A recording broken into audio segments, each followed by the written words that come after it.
Hello CMA inter students, how are you all. मेरा नाम है रमनदीप सिंह। स्वागत है आपका मेरे चैनल एफएलएम के अंदर। एंड गाइस, आज हम एक नए पेपर की शुरुआत करने जा रहे हैं और उस पेपर का नाम है सीएमए इंटर का कंपनी अकाउंट्स एंड ऑडिट। ये ग्रुप 2 के अंदर आप लोगों का पेपर आता है। इसके अंदर मैं जो आपको पोर्शन कराऊंगा वो ये ऑडिट वाला पोर्शन कराऊंगा जो कि 50 मार्क्स का है। एंड कंपनी अकाउंट्स वाला पोर्शन हमारी टीम में एक टीचर है, आपको वो कराएंगे। एंड इससे आपका पूरा पेपर कवर हो जाएगा। अगर मैं आपसे बात करूं तो ये इस टाइम जो मैं वीडियो बना रहा हूं वो बना रहा हूं CMA inter syllabus 2022 new syllabus. आपको पता है सीएमए का न्यू सिलेबस आ चुका है। इससे पहले हमारे सीएमए इंस्टीट्यूट में जो सिलेबस चल रहा था वो चल रहा था 2016 सिलेबस, 2016 वाला सिलेबस। उस टाइम पे भी कंपनी अकाउंट्स एंड ऑडिट का जो ये पेपर था ये कंबाइन था और उस टाइम पे भी वेटेज 50-50 मार्क्स ही थी दोनों तरफ। लेकिन अगर मैं तुम्हें सच्चाई बता दूं ना, तो उस टाइम और अब के टाइम में फर्क पता है क्या आ गया है। न्यू सिलेबस के ऑडिट में और ओल्ड सिलेबस के ऑडिट में फर्क कहां है, मैं तुम्हें 1 मिनट बताता हूं। मेरे पास कंटेंट पड़ा है और तुम्हें इंडेक्स से भी बता दूंगा, फर्क पता लग जाएगा कहां पे है। 1 मिनट रुको, मैं ऑडिट का सिलेबस खोलता हूं आप लोगों का।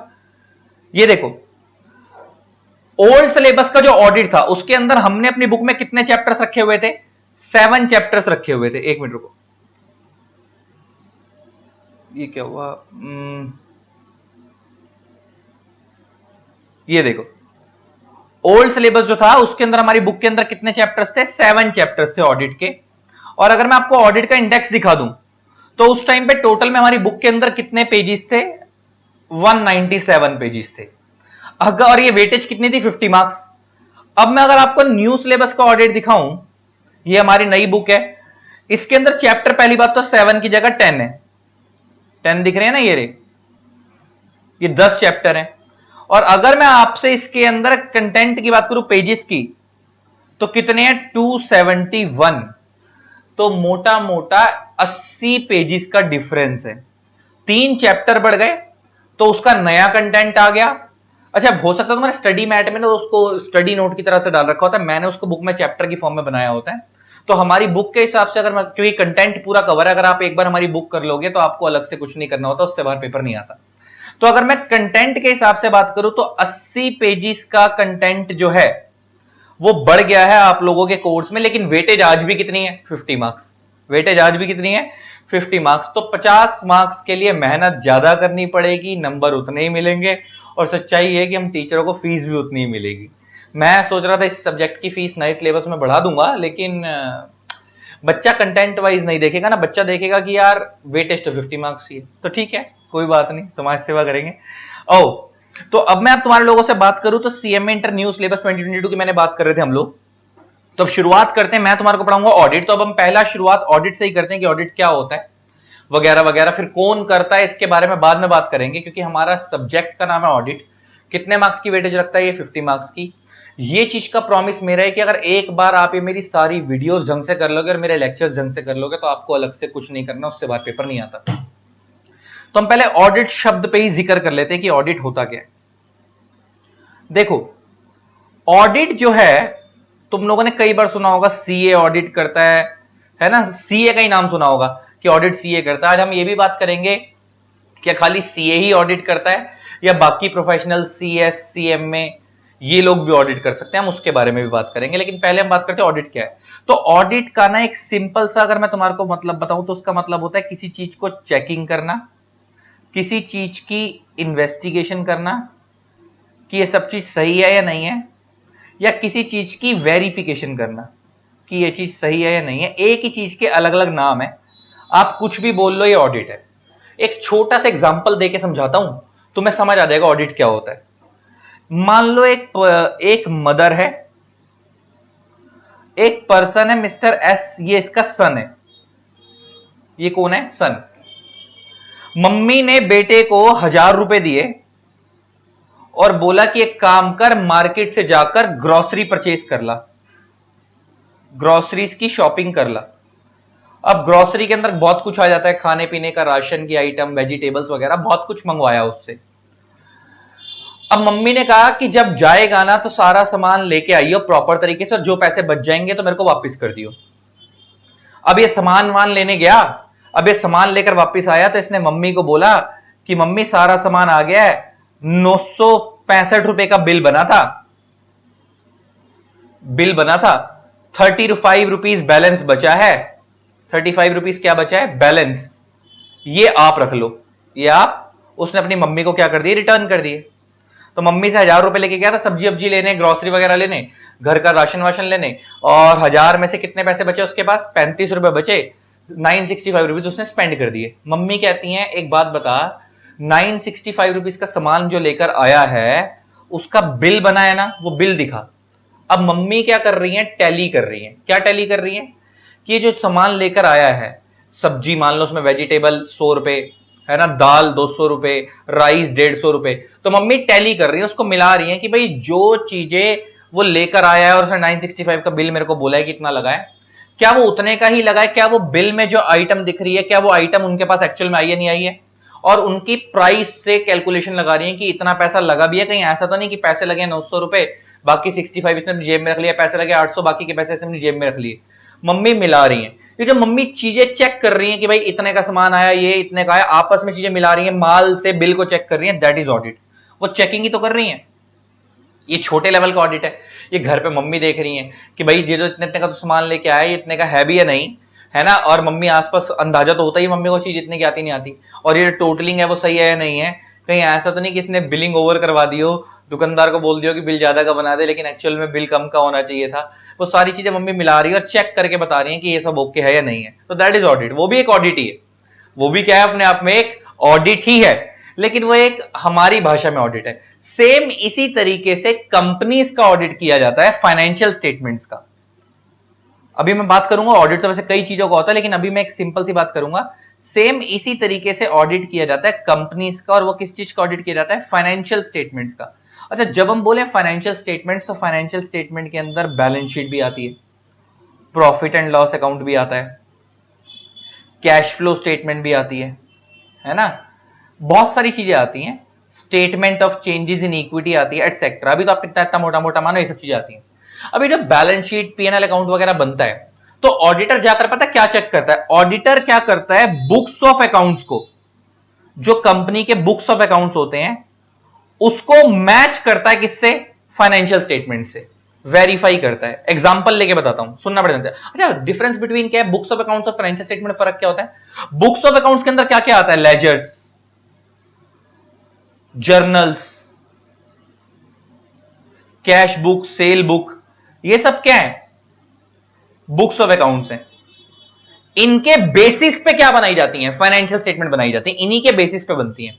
अब होगा क्या, ऑडिटर क्या करेगा, चेक करेगा। मान लो कंपनी बोलती है कि भाई हमारे पास, कंपनी ने लेजर के अंदर एंट्री डाल रखी, जर्नल में एंट्री डाल रखी कि हमने 10 लाख रुपए की सेल करी, हमने ये सामान बेचा है। अब ऑडिटर क्या करेगा, वो 10 लाख रुपए की सेल को फाइनेंशियल स्टेटमेंट्स के अंदर वेरीफाई करेगा कि जो चीज यहां दिखाई है वो एक्चुअल में है या नहीं है। और क्या करेगा, अच्छा एग्जांपल लेके बात करते हैं। कंपनी ने बोला कि हमारे को 2 लाख रुपए का कैश रिसीव हुआ था, कंपनी ने कैश बुक में एंट्री डाल रखी है। अब कंपनी ने वो एंट्री क्या फाइनेंशियल स्टेटमेंट में भी डाल रखी है, नहीं डाल रखी है, मैच करेगा। तो जो जो चीजें बुक्स ऑफ अकाउंट्स में है उनका पैरेलल इफेक्ट फाइनेंशियल स्टेटमेंट में दिया गया नहीं दिया गया, चेक किया जाएगा। प्लस कुछ चीजें ऐसी है जो अलग से चेक की जाएंगी। जैसे एग्जांपल, कंपनी बोलती है बैलेंस शीट के अंदर, या कंपनी वैसे बोलती है फाइनेंशियल स्टेटमेंट के अंदर कि हमारे पास क्लोजिंग इन्वेंट्री इतनी पड़ी है, हमारे पास क्लोजिंग इन्वेंट्री इतनी पड़ी है, हमारे पास ओपनिंग स्टॉक इतना था, किसी भी पर्टिकुलर चीज का जो कंपनी डील करती है।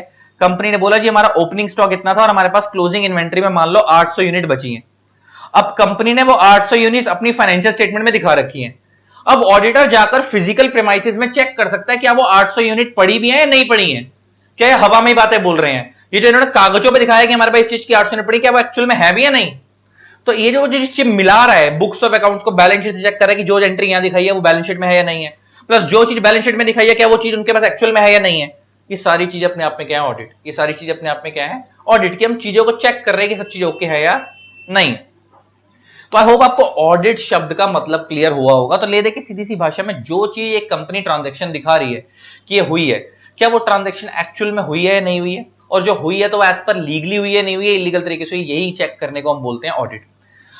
अब मैं तुम्हारे से थोड़ा, अच्छा ऑडिट कई तरीके का होता है, तो मैंने तुम्हारे को एक फाइनेंशियल स्टेटमेंट की ऑडिट की बात करी। ऑडिट भी कई तरीके के होते हैं, secretarial audit, cost audit, financial statement का ऑडिट जिसको हम स्टैट्यूटरी ऑडिट बोलते हैं। जीएसटी ऑडिट भी होता था, लेकिन अब तो वो कट गया है, ऑप्शनल हो गया है। तो अभी बात करेंगे सबके बारे में। अभी तो मैं एक बैकग्राउंड दिया कि ऑडिट क्या होता है। अब मैं थोड़ा सा बैक हिस्ट्री पे चलता हूं कि ऑडिट का कंसेप्ट कब लाया गया। तो मैंने दो तीन नोट डाल रखे हैं, चाहो तो नोट कर सकते हो। ऑडिट का कंसेप्ट इनिशियल डेज में इंडिया वगैरह में तो होता ही नहीं था। इंडिया में तो ऑडिट का कंसेप्ट बहुत लेट आया है। ऑडिट का कंसेप्ट शुरुआत में सिर्फ गवर्नमेंट ऑर्गेनाइजेशंस को करवाना होता था। नॉर्मल तुम्हारे मेरे जैसी प्राइवेट सेक्टर की कंपनीज जो हम लोग खोल लेते हैं जैसे, तो उनको करवाना नहीं होता। जैसे रिलायंस है, टाटा, ये प्राइवेट सेक्टर की कंपनीज है ना, तो इनको नहीं करवाना होता था। जो बड़ी बड़ी सरकारी कंपनियां होती थी उनको करवाना होता था पहले। लेकिन वो भी कब, वो इंडिया की बात नहीं हो रही, इजिप्ट के जो लोग होते थे, रोम के जो लोग होते थे, ग्रीक के जो लोग होते थे, वहां के लोग करवाया करते थे। वो भी सरकारी संस्थाएं करवाती थी, प्राइवेट सेक्टर नहीं करवाया करते थे। प्राइवेट सेक्टर्स को तो बाद में ऑडिट की जब नीड फील हुई तो उन्होंने करवाना शुरू करा। इंडिया में फर्स्ट टाइम ऑडिट का कंसेप्ट, अब जैसे आपको पता होगा इस टाइम करंट में इंडिया में कंपनीज एक्ट 2013 चल रहा है। इससे पहले इंडिया में कंपनीज एक्ट 1956 था। उससे पहले इंडिया में कंपनीज एक्ट 1913 था। उससे पहले इंडिया में कंपनीज एक्ट 1857 था। ऐसे बहुत सारे चलते चले आ रहे हैं सीक्वेंस वाइज। तो इंडिया में फर्स्ट टाइम कंपनीज एक्ट के अंदर ऑडिट का कंसेप्ट लाया गया था 1857 में, और ये कहा गया था कि कंपनीज को ऑडिट करवाना चाहिए। लेकिन वो कंसेप्ट ना ऑप्शनल था, मैंडेटरी नहीं था। मतलब इंडिया में कंपनीज को ये बोला गया कि आपको ऑडिट करवा लो, बेटर रहेगा, आपकी कोई कमियां होंगी तो पकड़ में आ जाएगी, कोई गलती हो रही है कंपनी में, कोई फ्रॉड हो रहा है तो पकड़ में आ जाएगा। तो एक कंसेप्ट लाया गया था 1857 में, लेकिन उस टाइम पे ऑप्शनल था, मैंडेटरी नहीं था। लेटर ऑन जब कंपनी एक्ट 1913 आया 1857 के बाद, तो उसके अंदर इसको मैंडेटरी कर दिया गया। ऑडिट के कंसेप्ट को क्या कर दिया गया, मैंडेटरी कर दिया गया। लेकिन उस टाइम पे ना जो ऑडिट लाया गया था वो उस टाइम पे खाली फाइनेंशियल स्टेटमेंट के ऑडिट को लाया गया था। और भी कई तरीके के ऑडिट होते हैं, उनको नहीं लाया गया था। अच्छा, फाइनेंशियल स्टेटमेंट का ऑडिट क्या होता है वो तो मैंने तुम्हारे को भी शॉर्ट में समझा ही दिया। उस टाइम पे खाली फाइनेंशियल स्टेटमेंट के ऑडिट को लाया गया था, और इसको हम बहुत पॉपुलरली इंडस्ट्री की भाषा में स्टैट्यूटरी ऑडिट भी बोलते हैं। बहुत पॉपुलर इंडस्ट्री की भाषा में क्या बोलते हैं, स्टैट्यूटरी ऑडिट भी बोलते हैं। हालांकि मैं उसके बारे में बात करूंगा अभी आगे जाके कि स्टैट्यूटरी ऑडिट क्या होता है, स्टैट्यूटरी वर्ड क्यों बोलते हैं। लेकिन इसको हम फाइनेंशियल स्टेटमेंट के ऑडिट को स्टैट्यूटरी ऑडिट भी बोलते थे। उस टाइम पे जब ऑडिट कंसेप्ट लाया गया था तो उस टाइम पे खाली फाइनेंशियल स्टेटमेंट के ऑडिट को ही मेनली फोकस किया गया था। बाकी चीजों के आज के जमाने में बहुत दुनिया जान के ऑडिट आ गए हैं, वो सब बाद में आए। फिर ऑडिट का मतलब क्या होता है मैंने ये समझा दिया। अच्छा, ऑडिट जो है, तुमसे कोई पूछे कि ऑडिट वर्ड आया कहां से, तो ऑडिट एक लैटिन वर्ड था, ऑडायर। ऑडिट एक लैटिन वर्ड है, कौन सा, ऑडायर, वहां से डिराइव किया गया है। इसका मतलब होता है टू हियर, सुनना। पहले क्या होता था और आज क्या होता है मैं तुम्हें बताऊं सच्चाई। पहले के जमाने में आज के में फर्क है। पहले ना ऑडिटर आपके हिसाब से ऑडिट करता था, इसीलिए वर्ड आया था टू हियर। आप जो ऑडिटर को बोलते थे वो वैसे करता था। आप उसको बोलते थे ये चीज चेक कर, वो कर लेगा। आप उसे बोलते थे ये चीज चेक मत कर, वो नहीं करेगा। आप उसको बोलते थे अच्छा इस चीज की चेकिंग कर ले, वो करेगा। आप अपने हिसाब से ऑडिट करवाते थे और ऑडिटर आप ही के कहने पे काम करता था। इसीलिए हम वर्ड आया था टू हियर, कि ऑडिटर सुनता था, आपकी सुनता था। आज के जमाने में कंसेप्ट नहीं चलता। आज के जमाने में हम ये बोलते हैं कि ऑडिटर जो है वो एक इंडिपेंडेंट प्रोफेशनल है। आज के जमाने में हम क्या बोलते हैं, ऑडिटर जो है वो क्या है, एक इंडिपेंडेंट प्रोफेशनल है। अच्छा, इंडिपेंडेंट प्रोफेशनल का मतलब समझते हो, इंडिपेंडेंट का मतलब समझते हो? इंडिपेंडेंट का मतलब होता है फ्री फ्रॉम एनी बायस। बायस मतलब partiality. Free from any pressure,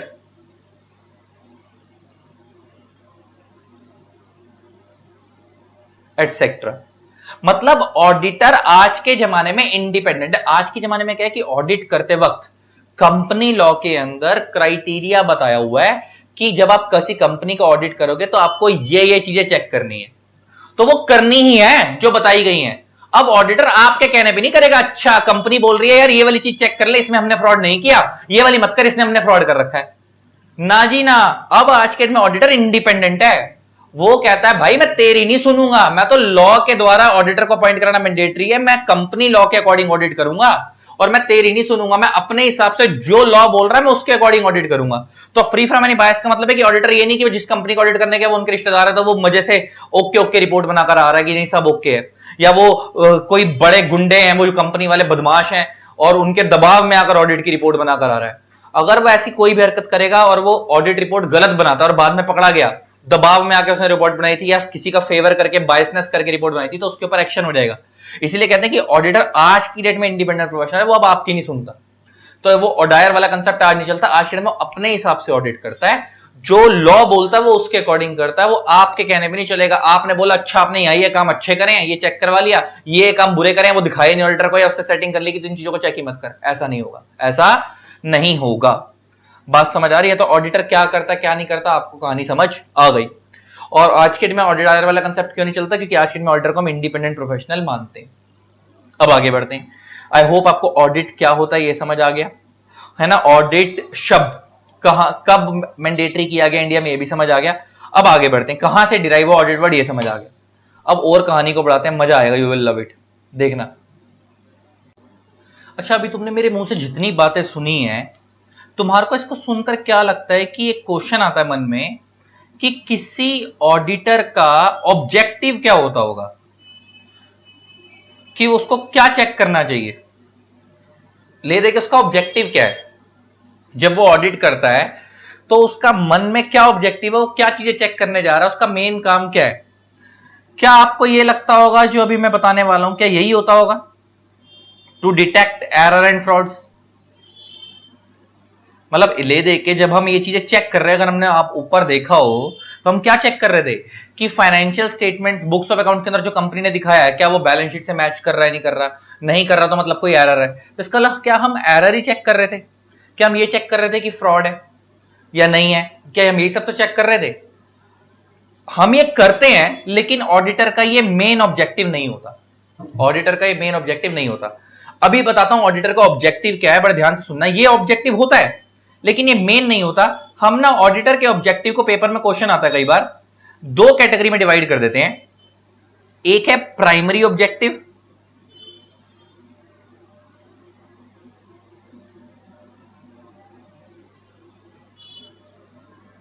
और एक है सेकेंडरी ऑब्जेक्टिव।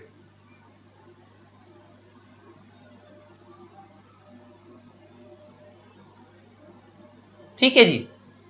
प्राइमरी ऑब्जेक्टिव के अंदर क्या आता है, to check whether the financial statements are giving true and fair view और not, are giving true and fair view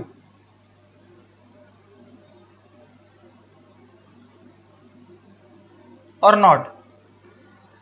तो ऑडिटर का पहला काम होता है चेक करना कि financial statements true and fair view दे रही है नहीं दे रही है। ट्रू एंड फेयर व्यू का क्या मतलब होता है भी समझाऊंगा। एंड सेकेंडरी ऑब्जेक्टिव होता है to detect error and frauds. तो वो उसका पहला ऑब्जेक्टिव नहीं होता, वो उसका सेकेंडरी ऑब्जेक्टिव होता है to detect error and frauds, की कोई एरर है कोई फ्रॉड है तो उसको चेक करे। अब बड़ा ध्यान से सुनना मैं कहने के वाला हूं। जब मैं बोलता हूं कि financial statement true and fair view दे रही है नहीं दे रही है, इसका मतलब है, अच्छा एक बात बताओ, फाइनेंशियल स्टेटमेंट में क्या क्या आता है, मैंने ऊपर बताया, balance sheet, profit and loss account, cash flow statement, ये सब आता है।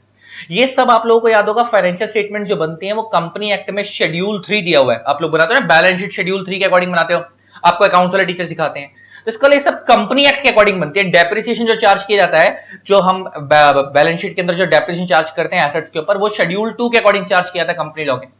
तो कंपनी लॉ में बहुत सारे शेड्यूल्स दिए हुए हैं, टोटल 7 शेड्यूल हैं।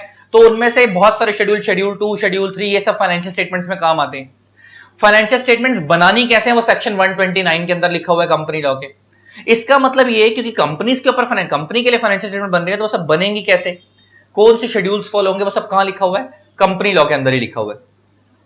तो पहला काम तो ये है कि to check whether the financial statements are giving true and fair view और not. True and fair view का मतलब है कि एक कंपनी को फाइनेंशियल स्टेटमेंट बनाने के लिए एक कंपनी के ऊपर जितने भी लॉ लग रहे हैं, क्या वो सारे लॉ प्रॉपर तरीके से फॉलो हुए हैं नहीं हुए हैं। अगर वो सारे लॉ प्रॉपर तरीके से फॉलो हुए हैं तो इसका मतलब हम बोलेंगे कि कंपनी की financial statement true and fair view दे रही है। अगर वो सारे लॉ प्रॉपर तरीके से फॉलो नहीं हुए तो हम बोलेंगे कंपनी की financial statement true and fair view नहीं दे रही। अब वो सारे लॉ में क्या क्या आता है सुनना बड़े ध्यान से। पहले तो कंपनीज एक्ट 2013, क्योंकि कंपनी लॉ तो लगेगा और कंपनी लॉ के अकॉर्डिंग ऑडिट किया जाएगा। दूसरा अकाउंटिंग स्टैंडर्ड्स, क्योंकि फाइनेंशियल स्टेटमेंट्स अकाउंटिंग स्टैंडर्ड्स के अकॉर्डिंग बनती है और अकाउंटिंग स्टैंडर्ड्स कौन इशू करता है, आईसीआई। हालांकि इसको मैंडेटरी की आजकल एएस और इंडियस हो गए ना, इंडियन अकाउंटिंग स्टैंडर्ड्स, उसके लिए सेक्शन 133 है कंपनी एक्ट का जो कि मैंडेटरी करता है कुछ कंपनीज के ऊपर इंडियस। अकाउंटिंग स्टैंडर्ड्स हर कंपनी को फॉलो करने होते हैं, याद रखना। अकाउंटिंग स्टैंडर्ड्स क्या होता है? स्टैंडर्ड का मतलब क्या होता है? यूनिफॉर्मिटी, कि वर्ल्ड वाइड चीजों को पैरेलल किया जाए, कि जो सिस्टम इंडिया में अकाउंटिंग का फॉलो किया जा रहा है वही वर्ल्ड वाइड फॉलो किया जाए। उसके लिए हमारे इंडिया में आजकल इंडियस बन रहे हैं, इंडियन अकाउंटिंग स्टैंडर्ड्स, और वो कंपनी लॉ के सेक्शन 133 ने मैंडेटरी करे हैं कुछ कंपनीज के ऊपर। एक्चुअल में सच्चाई ये है कि हमारे इंडिया में दो तरीके के अकाउंटिंग स्टैंडर्ड है, एक है खाली अकाउंटिंग स्टैंडर्ड, एक है इंडियन अकाउंटिंग स्टैंडर्ड, इंडियस बोलते हैं उसको शॉर्ट में। और अकाउंटिंग स्टैंडर्ड हर कंपनी पे लगता है, बस फर्क इतना है कि जिन कंपनियों के ऊपर सेक्शन 133 में कंपनी एक्ट की लिस्ट दी हुई है कि इंडियस लगेगा तो उन पे इंडियस लगेगा, जो कंपनियां बच गई उनके ऊपर नॉर्मल एएस लगेंगे। आने वाले टाइम पे आने वाले समय में धीरे धीरे सारी कंपनीज के ऊपर इंडियस लगने शुरू हो जाएंगे। लेकिन अभी के लिए हालात ये है कि अगर तुमसे कोई पूछे कि अकाउंटिंग स्टैंडर्ड हर कंपनी को फॉलो करने होते तो यस, आपका आंसर होगा यस। बस फर्क क्या है कि कुछ कंपनीज को इंडियस वाले फॉलो करने होते हैं जो सेक्शन 133 में दिए गए, कुछ कंपनियों को नॉर्मल वाले अकाउंटिंग स्टैंडर्ड फॉलो करने होते हैं जो उस 133 की लिस्ट में नहीं है, सेक्शन 133 की। और नेक्स्ट आते हैं ऑडिटिंग स्टैंडर्ड्स। ये भी कौन इशू करता है? आईसीआई। तो जब हम इन तीनों चीजों को फॉलो करते हैं ना, अगर ये सारी चीजें ओके हैं तो हम बोलेंगे कि भाई कंपनी की financial statements true and fair view दे रही हैं। अगर इनमें से किसी में भी कोई दिक्कत है, मान लो कंपनी ने बैलेंस शीट तो बनाई लेकिन schedule 2 proper, schedule 3 balance sheet का कंपनी लॉ का ढंग से फॉलो नहीं करा, या डेप्रिसिएशन शेड्यूल 2 के अकॉर्डिंग चार्ज नहीं करा, या कंपनी एक्ट प्रॉपर तरीके से फॉलो करा लेकिन अकाउंटिंग स्टैंडर्ड्स फॉलो नहीं करे, तो अगर कंपनी इनमें से कोई भी चीज को ढंग से फॉलो नहीं करती है तो हम बोलेंगे कि कंपनी की financial statement true and fair view नहीं दे रही। और जैसे ही वो ये पकड़ा गया तो इसका मतलब वो एरर है। तो अब हम आगे पता करेंगे कि कंपनी ने ऐसा क्यों नहीं करा। अब हम अपने सेकेंडरी ऑब्जेक्टिव की तरफ मूव कर जाएंगे। अब हम प्राइमरी से किस तरफ आ जाएंगे? सेकेंडरी की कंपनी ने ऐसा नहीं करा तो क्यों नहीं करा, क्या वो इंटेंशनली नहीं करा या उनसे भूल हुई है, ये चेक किया जाएगा। और अगर इंटेंशनली नहीं करा तो कुछ गड़बड़ी होगी, हो सकता है कोई फ्रॉड ना चल रहा हो कंपनी के अंदर, अब उसको पकड़ने की कोशिश की जाएगी। तो ऑडिटर डायरेक्टली फ्रॉड की तरफ नहीं भागता, डायरेक्टली उसको ये चेक नहीं करता, पहले वो सिर्फ प्यार प्यार से चेक करेगा। सिर्फ 90% कंपनीज के केस के अंदर ऑडिटर खाली इसी ऑब्जेक्टिव से मूव करके बात खत्म कर देता है, इस तक जाता ही नहीं है। कंपनी की फाइनेंशियल स्टेटमेंट लेगा, कंपनी के बुक्स ऑफ अकाउंट्स लेगा, कंपनी के वाउचर्स लेगा। वाउचर समझते हो? मान लो कंपनी ने बोला कि मैंने 10,000 रुपए का खर्चा करा है, तो हम बोलेंगे अच्छा खर्चा कहां करा है, उसकी बिल की पेमेंट दिखा दो, बिल की कॉपी दिखा दो। कंपनी बोलती है कि भाई हमने लैंड खरीदी 1 करोड़ की, हम बोलेंगे अच्छा लैंड खरीदी 1 करोड़ की, तुम बोल रहे हो हम कैसे मान लें? एक काम करो, रजिस्ट्री की कॉपी दिखा दो, जो प्रॉपर्टी जब लैंड खरीदोगे उसकी रजिस्ट्री होगी ना कंपनी के नाम पर, रजिस्ट्री की कॉपी दिखा दो। तो हम क्या कर रहे हैं? चीजों को एक्चुअल में वेरीफाई कर रहे हैं। तो जब हम इन चीजों को अपनी आंखों से वेरीफाई कर लेंगे और सारी चीजें बुक्स ऑफ अकाउंट से मैच कर रही हैं, सारे लॉ प्रॉपर तरीके से फॉलो हैं, तो हम इस एंगल पे जाएंगे ही नहीं ना, हम उस तरफ जाएंगे ही नहीं। हम इसी के बेस पे ऑडिटर क्या करेगा? इन सब चीजों को चेक करने के बाद ही ऑडिटर क्या दे देगा? अपनी ओपिनियन फॉर्म करेगा, अपनी ओपिनियन फॉर्म करेगा। क्या ओपिनियन फॉर्म करेगा? अच्छा ये वर्ड मैंने यूज करा ओपिनियन, अभी ओपिनियन का भी लॉजिक बताऊंगा क्या है। ओपिनियन फॉर्म कर देगा जिसमें वो लिख देगा कि भाई कंपनी की financial statement true and fair दे रही है, और हमारे हिसाब से जितना मेरे को मैनेजमेंट ने बताया उसके अकॉर्डिंग सब ओके है। मैंने वर्ड यूज करा ओपिनियन। ऑडिटर की रिपोर्ट कभी गारंटी नहीं होती। अच्छा एक बात बताओ, मान लो ऑडिटर ने ऑडिट कर दिया और ऑडिट करने के बाद मान लो फ्रॉड पकड़ा गया कंपनी के अंदर, तो क्या ऑडिटर जिम्मेवार होगा? तो आंसर इज हो भी सकता है और नहीं भी, और 99% आंसर इज बिग नो। अब नो क्यों बोला मैंने, इसका लॉजिक समझना। जब ऑडिटर अपनी रिपोर्ट बनाता है ना तो वो क्लियर कट उसके अंदर लिखता है कि भाई मैं, देखो आपको पता है फाइनेंशियल स्टेटमेंट्स प्रिपेयर करने की जिम्मेवारी किसकी होती है? फाइनेंशियल स्टेटमेंट्स, ये जो बैलेंस शीट वगैरह होती है, इसकी बनाने की जिम्मेवारी होती है मैनेजमेंट की। फाइनेंशियल स्टेटमेंट्स कंपनी लॉ बोलता है कौन प्रिपेयर करेगा? Prepared by management. मैनेजमेंट का मतलब है board of directors. Board of directors, company के जो डायरेक्टर्स हैं वो प्रिपेयर करते हैं। बट ऑडिटेड बाय, ऑडिट कौन करेगा उसे? ऑडिटर। और ये ऑडिटर कौन होगा? ये होगा practicing chartered accountant, practicing CA. तो ऑडिटर ने फाइनेंशियल स्टेटमेंट बनाई नहीं है, उसको वो तो सिर्फ चेक कर रहा है।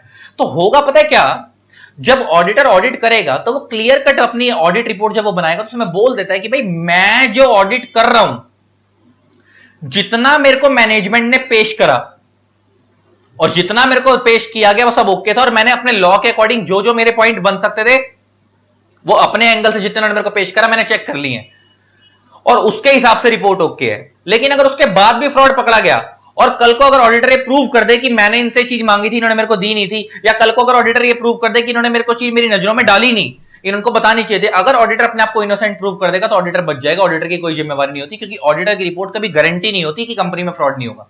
ऑडिटर खाली क्या करता है, अपनी एक ओपिनियन फॉर्म करता है कि भाई जितना मेरे को पेश किया गया उसके हिसाब से है। ऑडिटर की ये रिपोर्ट कभी भी एक जिम्मेवारी नहीं होती कि हाँ भाई जो उसने बोला वो सब ओके ही है। उसमें क्लियर कट लिखा होता है जितना मेरे को मैनेजमेंट ने बताया कि भाई मैं ऑडिट करने का, मैं कंपनी को रोज तो चला नहीं रहा, अब मेरे को थोड़ी पता कंपनी की एक्चुअल बेस पे कितनी सेल हो रही है, तो जितनी उन्होंने मेरे को बुक्स ऑफ अकाउंट्स दिखाई, जितनी उन्होंने मेरे को फाइनेंशियल स्टेटमेंट दिखाई, मैंने उसको मैच कर लिया, उसके अकॉर्डिंग ओके था। अब कंपनी ने ट्रांजैक्शन ही आधी दिखाई है, बहुत सारी ऐसी चीजें जो हमको बिना अंदर का बंदा ना बताए तो पता नहीं लग सकती, और हमारे को पता नहीं लगी और इन्होंने छुपा रखी थी, और बाद में खुली बात है जब फ्रॉड पकड़ा गया और हमें प्रूव कर दें कि हमारे को चीजें बताई नहीं गई, तो ऑडिटर बच जाएगा। ऑडिटर का कभी भी काम फ्रॉड पकड़ना पहला होता ही नहीं है, उसका काम यही होता है कि ओपिनियन फॉर्म करना, अगर सब ओके हो रहा है तो वो लिख के आ जाएगा। अगर फ्रॉड पकड़ा जाएगा और उसमें अगर ऑडिटर अपने को इनोसेंट प्रूव कर दे कि उसको बिना बताए ये चीजें छुपाई गई हैं, उसके एंड से वो जितना चेक कर सकता है सब प्रॉपर तरीके से किया है, तो ऑडिटर की रिस्पॉन्सिबिलिटी नहीं होती, ऑडिटर बच जाता है। और 90% केस में ऑडिटर बच जाता है। हाँ, अगर मगर कोई ऐसी चीज थी जो ऑडिटर को चेक करनी ही चाहिए थी और ऑडिटर ने वो चीज चेक जान के नहीं की, या की लेकिन पैसे लेके उसने वो चीज पकड़ सकता था लेकिन उसने पकड़ी नहीं, पैसे लेके वो उसने क्लीन रिपोर्ट बना दी कि सब ओके है, तो ऐसे केस में ऑडिटर अंदर जाएगा, तो फिर उसको जेल होगी, फिर वो फंसेगा, फिर उसका मेंबरशिप नंबर भी कैंसिल होता है टेम्परेरी, वो बात करेंगे उसके बारे में। तो ले देके पहले ही सीधा ऑडिटर फ्रॉड पकड़ने नहीं जाता। तो अगर तुमसे कोई पूछे कि ऑडिटर का ऑब्जेक्टिव क्या है, तो प्राइमरी ऑब्जेक्टिव होता है ऑडिटर का to check whether the financial statement are giving true and fair view और नॉट। और अगर यहां से अगर ये सब कुछ ओके तो बात यहीं खत्म हो जाएगी, ऑडिटर अपनी रिपोर्ट बनाकर आ जाएगा। अगली वीडियो के अंदर तुम्हारे को दिखाऊंगा भी ऑडिट रिपोर्ट कैसे होती है और कैसे वर्क होता है। और अगर इसी में कोई गड़बड़ी हुई तो सेकेंडरी ऑब्जेक्टिव होता है ऑडिटर का कि गड़बड़ी है तो क्यों है, to detect error and frauds की ऐसी गड़बड़ी क्यों है, वो फ्रॉड और एरर को डिटेक्ट करेगा और ऑडिटर उसके बेस पे अपनी ओपिनियन फॉर्म करेगा। ये हो गई बात खत्म। अच्छा, पता है बहुत सारे केसेस में बच्चे मेरे को बोलते हैं कि सर आप बोल रहे हो कि फाइनेंशियल स्टेटमेंट्स बनाने की जिम्मेवारी किसकी होती है, मैनेजमेंट की, लेकिन हमने तो देखा है कि फाइनेंशियल स्टेटमेंट तो सीए ही बना रहे होते हैं, सीए के ऑफिस में बैलेंस शीट बनती है, सीए के ऑफिस में अकाउंट्स मेंटेन होते हैं, फिर वो कैसे होता है, और आप कह रहे हो कि ऑडिट उसको सीए करेगा लेकिन फाइनेंशियल स्टेटमेंट बनाएगी कौन, मैनेजमेंट। सच्चाई क्या है, गेम कैसे होती है, पर ध्यान से सुनना। सच्चाई क्या है कि कभी भी फाइनेंशियल स्टेटमेंट्स कंपनी का बोलता है मैनेजमेंट की जिम्मेवारी है, तो अब मैनेजमेंट में 90% कंपनीज के डायरेक्टर्स या तो अनपढ़ होते हैं या वो किसी दूसरी फील्ड से बिलोंग करते हैं। कोई साइंस साइड का डॉक्टर है, अब किसी हॉस्पिटल चेन है, अब उधर का डायरेक्टर डॉक्टर है, वो कैसे बना लेगा बैलेंस शीट, या वो डायरेक्टर अनपढ़ है तो वो कैसे बना लेगा बैलेंस शीट, है ना। या अगर मान लो उसको कॉमर्स लाइन की नॉलेज है भी, फिर भी बहुत सारे लोगों को बैलेंस शीट, तुम लोग बहुत सारे सीए सीएस सीएम में ऐसे जो क्वालिफाई होने के बाद आज भी बैलेंस शीट नहीं बना पाते, तो वो कैसे बना लेगा ये सब चीजें। तो इसलिए कायदे से, अब कंपनी लॉ तो बोलता है कि फाइनेंशियल स्टेटमेंट बनाने की जिम्मेवारी मैनेजमेंट की होती है, तो इसलिए कायदे से होता पता है क्या है कि जो कंपनी होती है, कंपनी की मैनेजमेंट क्या करती है, फाइनेंशियल स्टेटमेंट बनाने की रिस्पॉन्सिबिलिटी किसी सीए फर्म को दे देती है। फाइनेंशियल स्टेटमेंट बनाने की जिम्मेवारी किसको दे देती है, किसी फाइनेंशियल स्टेटमेंट प्रिपेयर करने के लिए किसी सीए फर्म को वर्क हैंडओवर कर देती है।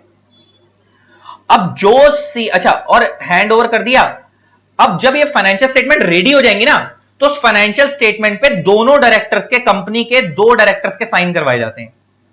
अब लॉजिक समझ आ गया, साइन क्यों करवाए जा रहे हैं, बैलेंस शीट के ऊपर कंपनी के दो डायरेक्टर के साइन होते हैं।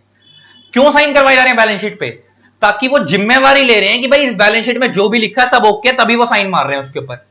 इससे प्रूव हो जाता है कि फाइनेंशियल स्टेटमेंट बनाने की जिम्मेवारी मैनेजमेंट की, इसीलिए उसके साइन करवाए हैं। तो इसका मतलब अगर किसी कंपनी को, वैसे तो फाइनेंशियल स्टेटमेंट मैनेजमेंट की बनाने की जिम्मेवारी होती है, अगर वो खुद नहीं बना पा रहे तो वो किसी सीए फर्म की हेल्प ले सकते हैं, और जिस सीए फर्म की वो हेल्प ले रहे हैं वो बनवा लेंगे, उससे अकाउंट्स वगैरह रेडी करके फाइनेंशियल स्टेटमेंट बनवा लेंगे, लेकिन उसके ऊपर साइन वो डायरेक्टर्स करते हैं। कौन करते हैं, कंपनी के डायरेक्टर साइन करेंगे, जिससे उसके ऊपर जिम्मेवारी आ जाएगी कि फाइनेंशियल स्टेटमेंट बनाने की जिम्मेवारी डायरेक्टर की थी और उन्होंने साइन कर दी है। तो उससे क्या होगा, उससे रिप्रेजेंट हो जाएगा कि भाई फाइनेंशियल स्टेटमेंट मैनेजमेंट ने बनाई है। क्योंकि कल को अगर उसमें फिर कोई भी दिक्कत होगी तो सीए फर्म को नहीं पकड़ा जाएगा, डायरेक्टर्स को पकड़ा जाएगा, क्योंकि साइन उनके और उन्होंने जिम्मेवारी ली है। अच्छा, अब आती है कि जिस सीए फर्म ने वो फाइनेंशियल स्टेटमेंट बनाई है वो सीए फर्म ऑडिट नहीं करती, ऑडिट आपको किसी और से करवाना पड़ेगा। जैसे एग्जांपल लेके बात करते हैं, ये आगे कंपनी लॉ में बात लिखी हुई है, सेक्शन नंबर है उसका 144, जहां तक मेरा ख्याल है। सेक्शन नंबर अभी आप इग्नोर कर दो, सेक्शन एग्जैक्टली मेरे को याद नहीं, क्या फायदा तुम गलत लिख लो। 139 से लेकर 148 तक के सेक्शन है, उसमें एक सेक्शन है कि ऑडिटर जिस कंपनी की फाइनेंशियल स्टेटमेंट बनाएगा वो उस कंपनी को ऑडिट नहीं करेगा। तो अगर मान लो कि ये सीए फर्म का नाम XYZ फर्म था, ये सीए फर्म थी, अगर आपकी इस वाली फर्म ने अगर आपकी फाइनेंशियल स्टेटमेंट बनाई है, तो जिस फर्म ने आपकी फाइनेंशियल स्टेटमेंट बनाई है वो वाली फर्म आपको ऑडिट नहीं करेगी, ऑडिट कोई दूसरी फर्म करेगी।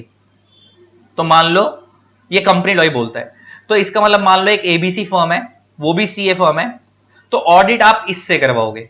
तो अगर फाइनेंशियल स्टेटमेंट आपकी ये वाली फर्म बना रही है तो ये ऑडिट नहीं करेगी, ऑडिट दूसरी फर्म करेगी, ऑडिट आपका ये वाला करेगी।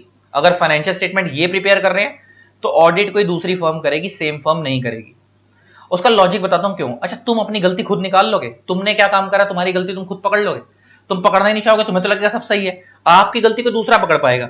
अब बच्चे मेरे को एक चीज और बोलते हैं, सर हमने तो अपनी आंखों से देखा है कि जिस सीए फर्म के अंदर ऑडिट हो रहा होता है वो फाइनेंशियल स्टेटमेंट उन्होंने ही बनाई होती है। अब मैं बताता हूं प्रैक्टिकल लाइफ में गड़बड़ी कैसे होती है। प्रैक्टिकल लाइफ में क्या होता है, कॉमन ऑफिस होता है। अब सुनना पड़े ध्यान से, या दो दोस्त हैं, मान लो मेरी फर्म का नाम एबीसी फर्म है, मेरे दोस्त की फर्म का नाम एक्सवाईजेड फर्म है, आपस में टाई अप कर लिया। टाई अप कैसे कर लिया, मान लो ये मेरे क्लाइंट हैं जो मेरे से फाइनेंशियल स्टेटमेंट बनवा रहे हैं और वो कह रहे हैं ऑडिट भी आप ही कर दो। अब मैं क्या करूंगा, फाइनेंशियल स्टेटमेंट तो अपने ऑफिस में बनवा रहा हूं उनकी, लेकिन जब मैं ऑडिट करूंगा तो स्टैंप मैं एबीसी फर्म वालों की लगाऊंगा। तो इससे क्या रिप्रेजेंट होगा, फाइनेंशियल स्टेटमेंट बनाई किसी और ने, ऑडिट किसी और ने करा है। सेम ऐसे उल्टा होगा, जो एबीसी फर्म के अपने क्लाइंट होंगे जो उनके पास आए हैं कि हमारी अकाउंटिंग कर दो, फाइनेंशियल स्टेटमेंट कर दो, तो ये अपने क्लाइंट की फाइनेंशियल स्टेटमेंट बनाएंगे। अब वो क्लाइंट तो इतना समझ है नहीं, तो वो बोलेगा ऑडिट भी आप ही करवा दो इसका। तो ये क्या करेंगे, ऑडिट भी खुद ही करवा देंगे, जहां पे ऑडिट की बारी आएगी तो वहां पे ऑडिट रिपोर्ट या एक्सवाईजेड फर्म की लगा देंगे। इसका मतलब एक्चुअल लाइफ में तुम्हें, जब तुम किसी सीए फर्म में जाते हो तो तुम्हें लगता है कि यार ऑडिट भी वही करने हैं और फाइनेंशियल स्टेटमेंट वही बना रहे हैं, लेकिन सच्चाई है कि जो ऑडिटर, कंपनी लॉ में क्लियर कट बना है, जो ऑडिटर फाइनेंशियल स्टेटमेंट बनाएगा वो ऑडिट खुद नहीं करेगा। तो इसलिए प्रैक्टिकल लाइफ में होता कैसे है कि जो बनाता कोई और है, ऑडिट कोई और करता है, लेकिन वो सब एक ही फर्म में होता है, अलग अलग ऊपर ठप्पे अलग अलग सीए के लग जाते हैं, तो हमें लगता है कि हमें पता नहीं लग पाता, लेकिन सच्चाई कुछ हो रही है। तो इसका अगर एक्सवाईजेड फर्म के जो क्लाइंट हैं उनको ऑडिट वो खुद नहीं कर पाएंगे, कोई दूसरी फर्म से करवाना होता है तो उन्हीं का कोई दोस्त है एबीसी फर्म वाला, उसकी उनकी स्टैंप लगवा दी। एबीसी फर्म के जो क्लाइंट है जिनकी फाइनेंशियल स्टेटमेंट बनानी है उनको ऑडिट वो नहीं कर पाएंगे, तो फाइनेंशियल स्टेटमेंट ये रेडी कर रहे हैं, उनको ऑडिट उनका जो दोस्त एक्सवाईजेड वाला वो कर देगा। तो इस तरीके से ठप्पे लग जाते हैं, इस तरीके से स्टैंप लग जाती है, ठप्पा बोलते हैं उसको, काम हो गया। तो ये हो गई बात कि एक्चुअल में वर्क कैसे होता है प्रैक्टिकल लाइफ के अंदर। अब आता है सर कितने तरीके के ऑडिट होते हैं मेनली। तो मेनली ना 3 तरीके के ऑडिट होते हैं। एक होता है स्टैट्यूटरी ऑडिट,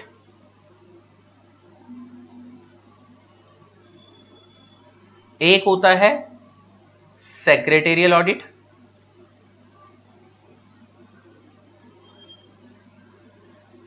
और एक होता है कॉस्ट ऑडिट। इनका काम क्या होता है, स्टैट्यूटरी ऑडिट का मतलब है फाइनेंशियल स्टेटमेंट्स का ऑडिट।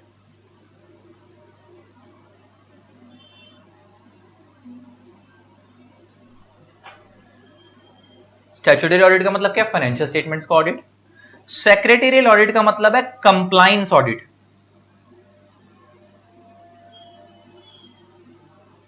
एंड कॉस्ट ऑडिट के अंदर मतलब होता है यहां पे कॉस्ट अकाउंटिंग रिकॉर्ड्स को चेक करना।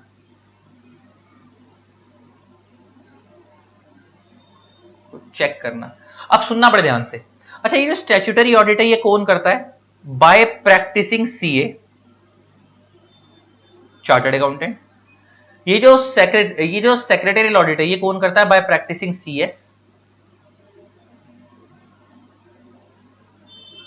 एंड ये जो कॉस्ट ऑडिट है कौन करता है, बाय प्रैक्टिसिंग सीएम में।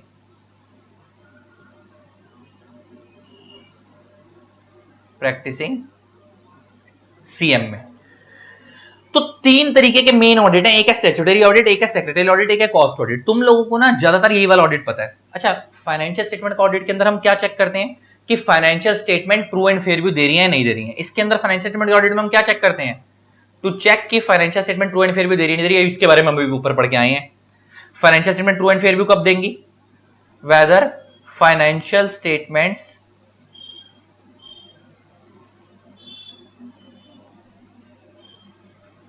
are giving true and fair view or not।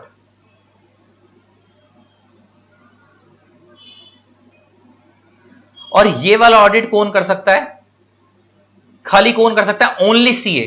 और ये सबसे ज्यादा पॉपुलर ऑडिट है। उसका लॉजिक बताता हूं क्यों, क्योंकि ये एवरी कंपनी के लिए मैंडेटरी है। एवरी कंपनी के लिए मैंडेटरी है, कंपनी छोटी हो या बड़ी हो, कितनी मर्जी छोटी हो कितनी मर्जी बड़ी हो, हर कंपनी को फाइनेंशियल स्टेटमेंट का ऑडिट कराना ही होता है।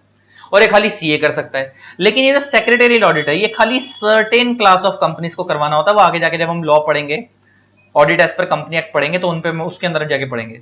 क्लास ऑफ कंपनीज को करवाना होता है, सबको नहीं करवाना होता, सिर्फ कुछ कंपनीज को करवाना होता है, ऑफ कंपनीज को करवाना होता है।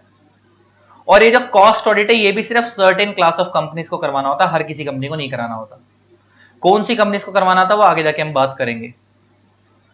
तो ले दे के एक्चुअल में क्या है कि जो तुम लोग ऑडिट सुनते हो ना कि ऑडिटर सीए होता है, सीए होता है, क्योंकि सबसे ज्यादा पॉपुलर ऑडिट ये होता है और ये ऑडिट सिर्फ सीए को करने की पावर है। और इसके अंदर हम क्या चेक करते हैं, फाइनेंशियल स्टेटमेंट का ऑडिट करते हैं कि और financial statement true and fair view दे रही है या नहीं दे रही है, कि सारी चीजें प्रॉपर, और अगर नहीं दे रही है तो फिर आपको पता है सेकेंडरी ऑब्जेक्टिव पे मूव कर जाएंगे to detect error and frauds. और ये हर कंपनी को कराना था, छोटी छोटी बड़ी से बड़ी, इसलिए सबसे ज्यादा पॉपुलर टर्म यही है, इसीलिए हम लोग बोलते हैं कि ऑडिट कौन करता है, सीए करता है। लेकिन सच्चाई है कि दो ऑडिट होते हैं, एक होता है सेक्रेटरी ऑडिट, एक होता है कॉस्ट ऑडिट। सेक्रेटरी ऑडिट का मतलब है कंप्लायंस ऑडिट। अच्छा, एक कंपनी जब बनी तो कंपनी बनाते वक्त उसके ऊपर कंपनी लॉ लग रहा होगा, कंपनी में लेबर काम कर रही है उसके अंदर लेबर लॉ लग रहे होंगे, कंपनी के अगर वो लिस्टेड कंपनी है तो सेबी के लॉ लग रहे होंगे। तो एक कंपनी के ऊपर जितने भी लॉ लग रहे हैं, क्या वो सारे लॉ ढंग से फॉलो हुए या नहीं हुए हैं, उनको चेक करना इज कॉल्ड सेक्रेटरी ऑडिट। और इसी को हम कंप्लायंस ऑडिट बोलते हैं कि सारे लॉ प्रॉपर तरीके से फॉलो किए गए नहीं किए गए। और ये ऑडिट कौन करता है, प्रैक्टिसिंग सीएस। ये ऑडिट हर कंपनी को नहीं कराना होता, एक लिमिट दी हुई है कि इन कंपनियों की अगर लिमिट इतने से ऊपर होगी तब करवाना है। तो वो इसीलिए इतना पॉपुलर नहीं है, लेकिन करते सीएस वाले भी ऑडिट। सेम आता है कॉस्ट ऑडिट। कॉस्ट ऑडिट में एक कंपनी जब प्रोडक्ट बनाती है उसकी कॉस्ट निकाली जाती है। तो कॉस्ट निकाली कैसे गई, एक कॉस्ट ऑडिटर का काम होता है चेक करना कि कंपनी ने प्रोडक्ट की जो कॉस्ट रखी है वो इस तरीके से रखी होनी चाहिए कि प्रोडक्ट की क्वालिटी भी कॉम्प्रोमाइज ना हो, प्रोडक्ट की क्वालिटी से भी कॉम्प्रोमाइज ना हो, प्रोडक्ट की कॉस्ट भी मिनिमम हो जाए। किसी भी कॉस्ट ऑडिटर का काम यही होता है, मेन चेक करना कि वेदर कंपनी ने जो प्रोडक्ट का जो प्राइस रखा है वो ऑप्टिमम है या नहीं है, और उसकी कॉस्ट से तो कोई कॉम्प्रोमाइज नहीं करा अगर प्रोडक्ट गिराया भी है तो। और कॉस्ट से रिलेटेड बहुत सारे रिकॉर्ड्स मेंटेन किए जाते हैं, कंपनी के कॉस्ट शीट बनती है, बहुत सारी चीजें बनती हैं, क्या वो प्रॉपर कॉस्ट रिकॉर्ड्स ढंग से मेंटेन किए गए हैं नहीं किए गए हैं, वो सारी चीज चेक करने का काम किसका होता है, प्रैक्टिसिंग सीएमए का। प्रैक्टिसिंग सीएमए का, इसको हम कॉस्ट ऑडिट बोलते हैं। ये भी हर तरीके की कंपनी को नहीं कराना होता, सिर्फ कुछ क्लास ऑफ कंपनीज को कराना होता है, इसीलिए लोगों को लगता है कि ऑडिट खाली कौन करता है, सीए। अच्छा, एक वर्ड मैंने वो लिखा है यहाँ पे, स्टैट्यूटरी। देखो, स्टैट्यूटरी का मतलब होता है एक ऐसा ऑडिट जो कि लॉ के द्वारा मैंडेटरी है। अच्छा, कायदे से तो ये तीनों ही लॉ के द्वारा मैंडेटरी है, तो कायदे से ये दोनों ऑडिट भी स्टैट्यूटरी ऑडिट ही है। अगर सच्चाई बताऊं तो कायदे से ये दोनों ऑडिट भी स्टैट्यूटरी, कोई भी ऐसा ऑडिट जो लॉ के द्वारा मैंडेटरी हो वो स्टैट्यूटरी ऑडिट है। अब समझने वाली चीज ये है कि इनको भी लॉ ने बनाया है, इनको भी लॉ ने बनाया है। अच्छा, पॉपुलर ये क्यों है, हम इसी को स्टैट्यूटरी क्यों बोलते हैं कि मैंने तुम्हारे को बताया ना, पहले तो ऑडिट होता ही नहीं था, और जब ऑडिट का कंसेप्ट आया भी तो सबसे पहले स्टार्टिंग में खाली यही वाला ऑडिट आया था, ये दो तो ऑडिट थे ही नहीं, तो बहुत बाद में आए हैं। इसीलिए स्टार्टिंग में जब लॉ के द्वारा इस ऑडिट को मैंडेटरी किया गया था तो इसी का नाम पड़ गया statutory audit, financial statement audit. कायदे से ये दोनों भी लॉ के द्वारा मैंडेटरी हैं, और जो भी चीज लॉ के द्वारा मैंडेटरी होती है उसे हम स्टैट्यूटरी ऑडिट ही बोलते हैं। सेक्रेटरी ऑडिट और कॉस्ट ऑडिट भी लॉ के द्वारा मैंडेटरी है, बस फर्क इतना है कि सेक्रेटरी ऑडिट, कॉस्ट ऑडिट हर कंपनी के लिए मैंडेटरी नहीं है, सिर्फ कुछ कंपनीज के लिए मैंडेटरी है, लेकिन स्टैट्यूटरी ऑडिट हर कंपनी के लिए मैंडेटरी है। तो इसलिए ना, अब जिन कंपनियों के लिए ये वाले ऑडिट भी मैंडेटरी हैं, तो कायदे से जिन कंपनियों के लिए ये वाले ऑडिट भी मैंडेटरी हैं, तो कायदे से तो सच्चाई है कि उनके लिए तो स्टैट्यूटरी है ना, उनके लिए स्टैट्यूटरी है। लेकिन हम इनको स्टैट्यूटरी बोलते क्यों नहीं, अब लॉजिक समझ आ गया ना, क्योंकि पॉपुलर पहले से वो है। तो अगर पेपर में तुमसे कोई पूछ ले कि स्टैट्यूटरी ऑडिट लिख के आओ, तो तुम यही वाला लिख के आना, फाइनेंशियल स्टेटमेंट वाला। लेकिन सेक्रेटरी ऑडिट, कॉस्ट ऑडिट वो अलग से पूछेगा क्या होता है। लेकिन अगर तुमसे कोई रियल लाइफ में पूछ लोगे तो तुम ऐसे बोलोगे कि हर वो ऑडिट जो लॉ ने मैंडेटरी कर रखा है वो स्टैट्यूटरी होता है। पॉपुलर ये था इसलिए हम स्टैट्यूटरी बोलते हैं फाइनेंशियल स्टेटमेंट वाले ऑडिट को, अदरवाइज कायदे से तो सेक्रेटरी ऑडिट और कॉस्ट ऑडिट भी मैंडेटरी ही है। तो इधर से हमारे एक चीज क्लियर हुई कि ऑडिट कितने तरीके के होते हैं, हमें ये समझ आ गया, कौन करता है समझ आ गया, और क्या क्या होता है। तो आज हमें एक चीज क्लियर हुई, खाली सीए ऑडिट नहीं करता, सीएस और सीएमए भी करते हैं। हालांकि और भी कई तरीके के ऑडिट होते हैं, वॉलंटरी ऑडिट होते हैं, उनको हम बोलते हैं वॉलंटरी, जो अपनी मर्जी से आप करवा रहे हो। इंटरनल ऑडिट भी होता है, बहुत सारी चीजें होती हैं, वो आगे जाके आगे वाले लेक्चर में बात करेंगे। तो आई होप आपका ना, आज मैंने कुछ भी बुक से नहीं पढ़वाया है, आपका सिर्फ एक बेस बनवाया है कि ऑडिट क्या होता है, ऑडिट वर्ड कहां से डिराइव हुआ, ऑडिट कब इंडिया में मैंडेटरी किया गया, ऑडिट कैसे किया जाता है, कंपनी एक्ट में क्या क्या है, तुम्हारे कोर्स में क्या वेटेज है, ये सब के बारे में। अगली क्लास में इसको ऑफिशियली चैप्टर से स्टार्ट करेंगे, फिर प्रॉपर मैं तुम्हारे को ऑडिटेड बैलेंस शीट वगैरह भी दिखाऊंगा कैसे होता है। आगे जाके और मजा आने वाला है, यू विल लव इट, ये मेरा प्रॉमिस है। तो आज के लेक्चर को यहीं समाप्त करते हैं, ज्यादा बड़ा नहीं रखा, एक इंट्रो दे दिया, एक ब्रीफ बनवा दिया। आई होप आपको वीडियो अच्छी लगी होगी। इसी तरीके से वीडियोस को प्यार देते रहें, कीप इवन कीप सपोर्टिंग। जिन लोगों ने मेरे चैनल को अभी तक सब्सक्राइब नहीं करा, सब्सक्राइब कर देना यूट्यूब पे, साथ में बेल आइकन को प्रेस कर देना ताकि आप लोगों को मेरे न्यू वीडियोस की नोटिफिकेशन मिलती रहे। Love you all, Tata.